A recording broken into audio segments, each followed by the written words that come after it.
How did I turn my side hustle into a six-figure job? Welcome and welcome back to my channel. If you're new here, my name is Fatou and I'm a full-time hair braider. In this video, we're going to talk about how I moved to a different city 2 years ago and now I turned my side hustle into being a six-figure job. 6 years ago, I moved to Delaware from New York, and in New York, I had a 9 to 5 job. But I always had a braiding as a side hustle because when I was going to college, I used to work in the hair salon and I kind of liked it and I was good at it. So I always did braiding on the side. I wanted to start being a braider full time in New York, but I never really had the gut to go to college, get that degree, start that 9 to 5 job, and then quit that to become a braider. So it was always very much like, ugh, what's gonna happen? I also wanted to move out of New York for a very long time, but I didn't have the courage to do that as well. I finally got the courage after having my baby, and we decided to move to Delaware. So when we moved to Delaware, I decided like, okay, I'm going to try to become a full-time braider in Delaware because it's a fresh start, fresh new beginning. And I'm gonna try to do that first before I look for a job, because I knew if I had started looking for a job and braiding on the side, my braiding will still be a side hustle. So I quit the whole job thing all at once, and then I was like, I'm going to focus on growing my braiding business. The first thing I did was I went to rent a booth at a barber shop that was close to my house, and that experience was not a good one. Braiding in a barber shop is not the aesthetic I was looking for. I was looking for providing my clients with a nicely aesthetic looking environment and very relaxing experience as well. Barbershop was loud, they played loud music, beautiful people, nice people and everything, but it was more of a guide vibe. I rented a 3 bedroom apartment and I transformed one of the bedrooms into a salon suite. So that was really nerve-wracking for me because it was a townhouse and the bedrooms were upstairs. So my clients would have to come into my house, cross my living room, go upstairs into this room that was a salon. I completely transformed the whole bedroom into a really nice salon. I don't think I have pictures of it, but if I can find it, I will probably attach so you can see what I'm talking about. So once you get out of that awkwardness of crossing the living room and getting into the salon suite, you kind of forget that you're in somebody's bedroom actually. Because the environment is inviting. It looks like a business environment. Let's talk about the first thing that I did to make sure I get new clients in this new city. The first thing I did was I started an Instagram account and I started posting pictures from my previous work in New York. And I also started doing the promotion.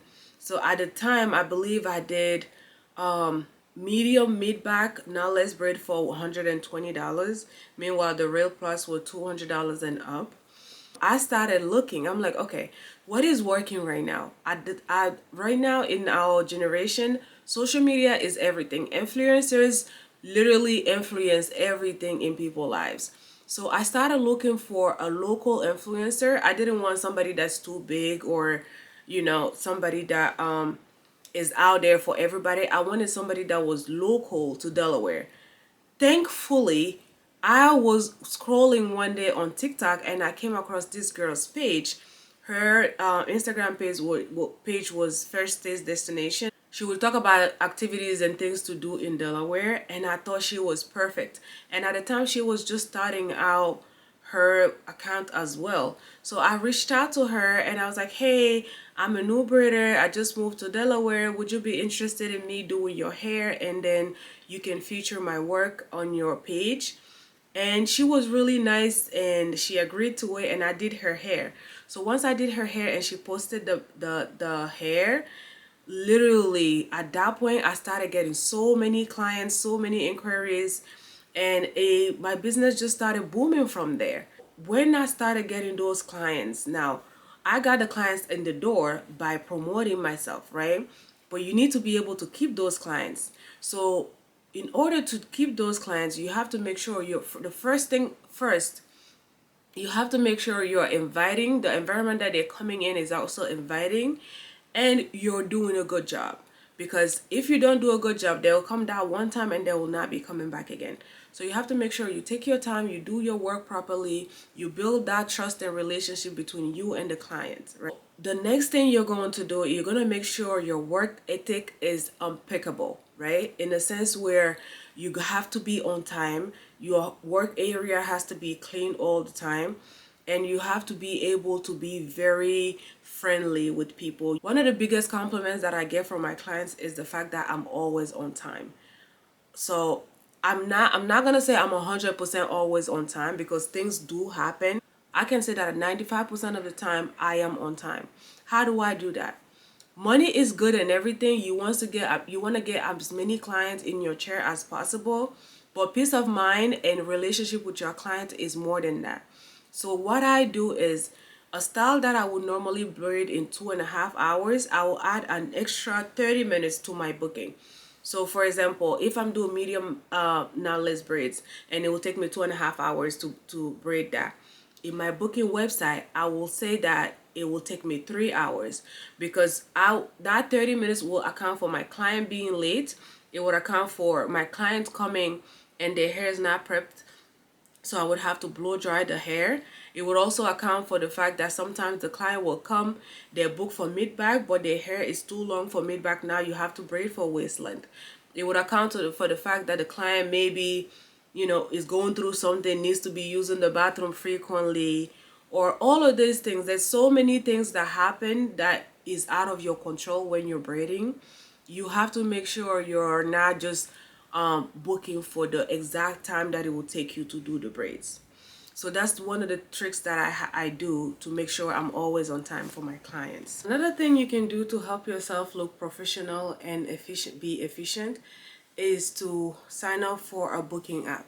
So a booking website, or create your own website, however you choose to do it, having a platform where clients can go and book their appointment independently will make you look very professional. It will have all your rules and regulations there, and clients can know what to expect. Also, giving a sneak peek of your work area on that website will also put clients at ease, especially if you're working from home. Some of the things that stand out on my good reviews are the fact that I'm a fast braider, I'm always on time, and my work area is always clean. So my clients always emphasize on those things. So I always make sure those are some of the things that are always on point. So I make sure my work area stays clean at all times.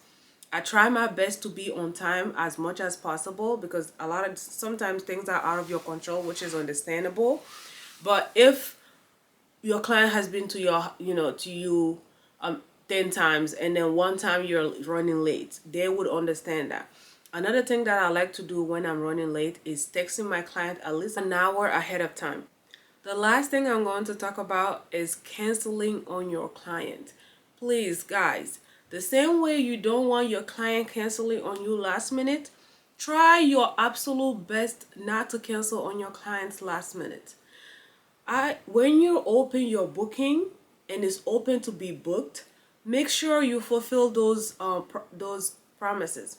If a client is booking with you weeks ahead of time, and God forbid something comes up and you cannot make it, don't make it a cancellation. Find a way to accommodate them. If you have to work earlier on a day, later on a day, or on your days off, whatever it is, make sure you're finding a way to make it up to that client. And canceling the day of, unless your baby is sick, you're literally laying in your hospital bed, not able to work, make sure you fulfill that commitment. I've worked on my clients while my thumb, so I had a needle come in my under my nail, and it filled up with water, and it was so painful. It was swollen. There's nothing I could do. It was so painful. I worked like that for weeks because it was the summertime and it was really busy, and my clients had booked their appointment weeks ahead of time. So I did not want to cancel because I didn't want to be that braider. So I powered through that pain to make sure I'm fulfilling my commitment to my clients. So that is just the work ethic that I have personally. I'm not saying work when you're sick, but I'm just saying when you cancel, make sure you have a really good reason to do so. And I know for a fact a lot of people lose their client this way, because during the summertime I get a lot of people who would call me and say, "Hey, my brother canceled on me last minute. Is there any way you can fit me in? I'm going on a trip. I have a graduation. I have an event." All of these things. So a lot of the time they book ahead of time because they have a specific event going on and they need their hair done around that time specifically for a good reason. So when you cancel on them and they look for another brother to go to, they're not coming back to you if that brother do a good job. Even if that brother is not as good as you, if the work is decent enough, they would rather go there because that person is reliable, and at that point you were not reliable. So people do hold grudges, believe me. So I got a lot of my client that way as well. To summarize this, all of that ties into your work ethic. So just make sure you have a good work ethic. At this point, you're working for yourself, you're in business for yourself, so your name is on the line, your character is on the line. So make sure you're giving the best customer service that is to your client. Alright guys, that's it for today. So if you enjoyed this video, please give it a thumbs up and share it with anybody that can get something out of it. I have another video that talks about how to be efficient as a braider and how to braid fast. So if you're interested in something like that, make sure to watch it. And I will see you on my next video. Thank you so much. Bye. I love you.